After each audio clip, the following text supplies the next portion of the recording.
महादेव दोस्तों, कैसे हैं आप सभी। आशा करता हूँ आप सभी बढ़िया होंगे। तो स्वागत है आप सभी का हमारे एक नए वीडियो में। और आज के वीडियो में हम आपको बताने वाले हैं कि बीएचयू के हॉस्टल्स कब तक आपके अलॉटमेंट शुरू हो जाएंगे और कितने बच्चों को बीएचयू के हॉस्टल्स अलॉट होते हैं। क्योंकि देखिए, ये सवाल सभी बच्चों का होता है, चाहे जितने भी बच्चे एडमिशन ले रहे हैं, चाहे यूजी चाहे पीजी वाले हैं, सबकी ये क्वेरी है कि हॉस्टल अलॉटमेंट की प्रक्रिया कब होगी, क्या चीज़ें होगी, कैसे अलॉटमेंट होगा, क्या क्या क्राइटेरिया देखा जाएगा।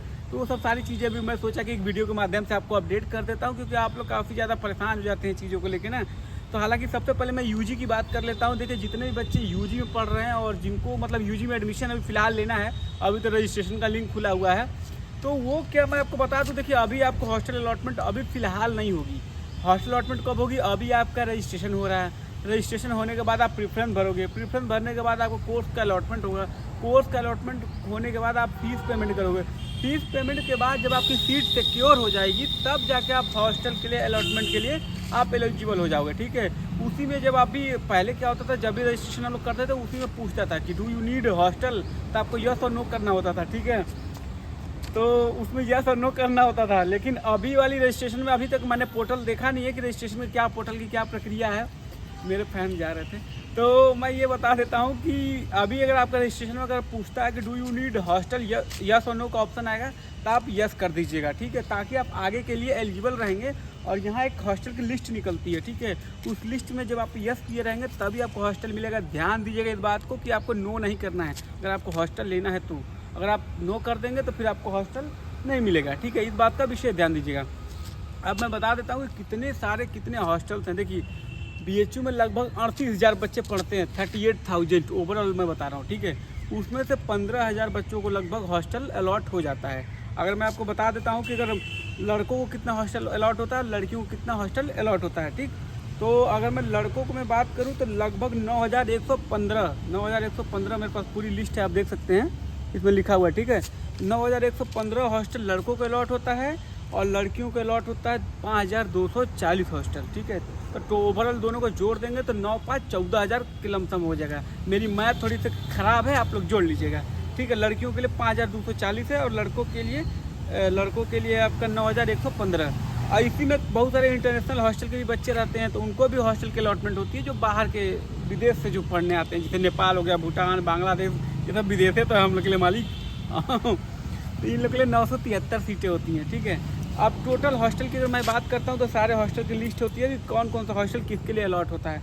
जैसे मान लीजिए अगर आप एग्रीकल्चर के हैं तो रानी लक्ष्मीबाई हॉस्टल अलॉट होता है लड़कियों के लिए।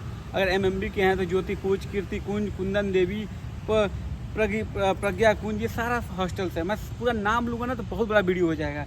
अब से लड़कों के लिए भी देख लीजिए, अगर आप आर्ट्स के हैं तो बिरला ए, बिरला बी, बिरला सी, कॉमर्स के हैं तो गुटू हॉस्टल, और आपके लॉ के हैं तो BR अम्बेडकर है, भगवान दास है, चाणक्य है, RGSC के हैं Taravali hills, Himgiri hills, new boys hostel, मतलब तमाम तरह के कई सारे हॉस्टल्स हैं जो कि आपके अलॉटमेंट होगी। तो अगर आप यूजी या पीजी के हैं, जैसे पीजी का क्या हुआ कि अभी फीस पेमेंट हो चुका है। ठीक है, तो पीजी का जब फीस पेमेंट हो गया है तब आगे आप लोग की हॉस्टल की प्रक्रिया आरंभ हो जाएगी। हालांकि हॉस्टल की प्रक्रिया में अभी आपको समय है, मान के चलिए आपका ये पूरा जुलाई का महीना तो एडमिशन में ही जाएगा, तो अभी तक आपको हॉस्टल वगैरह नहीं होगा। लेकिन इस बात का विशेष ध्यान दीजिएगा कि जब भी आप रजिस्ट्रेशन करिएगा तो आप उसमें हॉस्टल में यस कर दीजिएगा। ठीक है, और ये आपको मैंने बता दिया। और दूसरी बात मैं ये बता देता हूँ कि देखिए, हॉस्टल अलॉटमेंट का ना सबको हॉस्टल अलॉट नहीं होता, उसमें भी कुछ क्राइटेरिया होती है। आपका डिस्टेंस देखा जाता है, उसके साथ आपके मार्क्स देखे जाते हैं। तो मार्क्स का वेटेज ज़्यादा होता है, डिस्टेंस का वेटेज कम होता है। तो मान लीजिए अगर आप BHU के 7 से 10 किलोमीटर के इर्द गिर्द में रहेंगे तो आपको हॉस्टल अलॉट नहीं होगा। लेकिन अगर आप दूर दराज से हैं, थोड़ा सा आपका डिस्टेंस ज़्यादा होता है, तब आपको हॉस्टल का अलॉटमेंट हो जाता है। ठीक है, तो ये हॉस्टल की प्रक्रिया थी। और अभी फ़िलहाल हम लोग ऐसे ही घूमते फिरते आ गए थे, तो मैं सोचा कि आपको बता देता हूँ। फ़िलहाल अगर आप देखेंगे तो ये आर्ट्स फैकल्टी है। मैं चाहूँगा आप थोड़ा सा घुमा के दिखाइए। ठीक है, ये आर्ट्स फैकल्टी है और यहाँ पे जो है आर्ट्स के बच्चों की पढ़ाई होती है। जितने भी बच्चे BA वगैरह में एडमिशन लेंगे, BA हो गया या फिर MA वगैरह, तो ये आपकी फैकल्टी है। चूँकि मैं किसी दिन आराम से घुमा के भी दिखा दूँगा।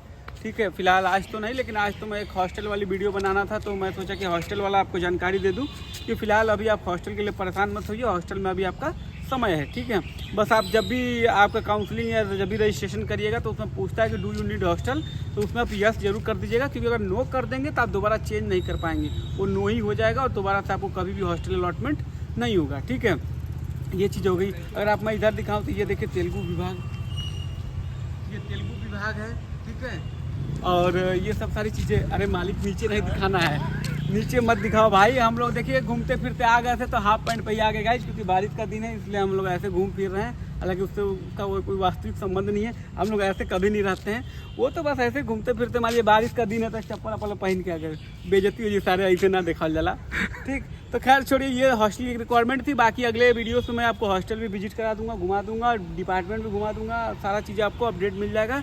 चैनल से बने रहिए, ख्याल रखिए, स्वस्थ रहिए, मस्त रहिए। और कोई भी आपके सवाल, कोई भी क्वेश्चन होते हैं तो आप बिल्कुल हमसे पूछ सकते हैं। मैंने कमेंट में देखा था 3-4 बच्चों ने कुछ क्वेश्चन पूछा था, तो जिसको लेके मैं ये हुआ था कि बता दूं। कई बहुत सारे बच्चे कटअप को लेकर परेशान हैं कि भैया कटअप क्या जाएगा, तो कटअप का मैं 1-2 वीडियो के बाद मैं बना दूंगा कि कटअप किस किस कोर्स से कितनी जाने वाली है, ठीक है। उसके बाद हॉस्टल का मैंने बता दिया कि हॉस्टल का अलॉटमेंट कब से होगा और किन किन बच्चों को कौन सा हॉस्टल अलॉटमेंट होगा। आप हमारे लिंक से जुड़ जाइएगा। मैं डिस्क्रिप्शन बॉक्स में ऑलरेडी लिंक दिया हूँ अपने इंस्टाग्राम का, व्हाट्सअप चैनल का, उस पर मैं भेज देता हूँ कि कौन कौन सा हॉस्टल कब कब किसको तो अलॉट होगा, ठीक है। उसके बाद गैप ईयर का भी बहुत सारे बच्चे परेशान हैं कि भैया गैप ईयर हो गया तो क्या सर्टिफिकेट लगेगा। तो ये गैप ईयर में ना आपका सर्टिफिकेट फिलहाल अगर 1 साल से ज़्यादा गैप है तभी लगता है। 1 साल का गैप चलता है, 1 साल तक का गैप का कोई मान्य नहीं होता, ठीक है। और बहुत सारे बच्चों का ये सवाल है कि हॉस्टल लेकर रहना सही है कि रूम लेकर रहना सही है। तो ये तो एक कंपैरिजन वीडियो हो गया, जिसको मैं एक अलग में बताऊंगा कि मतलब क्या कैसे कोर्सेस होता है और मतलब कि हॉस्टल लेकर रहना बेहतर है कि रूम लेकर रहना बेहतर है। वो आपके बजट पे भी डिपेंड करता है, घर का क्या परिवेश है उस पर डिपेंड करता है। मतलब तमाम तरह की चीज़ें हैं जो कि मैं आगे आपका अलग वीडियो में बात करूंगा। फिलहाल के वीडियो को यहीं एंड करते हैं। ख्याल रखिए, स्वस्थ रहिए, मस्त रहिए, खाते पीते रहिए और चैनल को सब्सक्राइब कर दीजिएगा ताकि नए नए आपको जानकारी मिलते रहे। हर हर महादेव।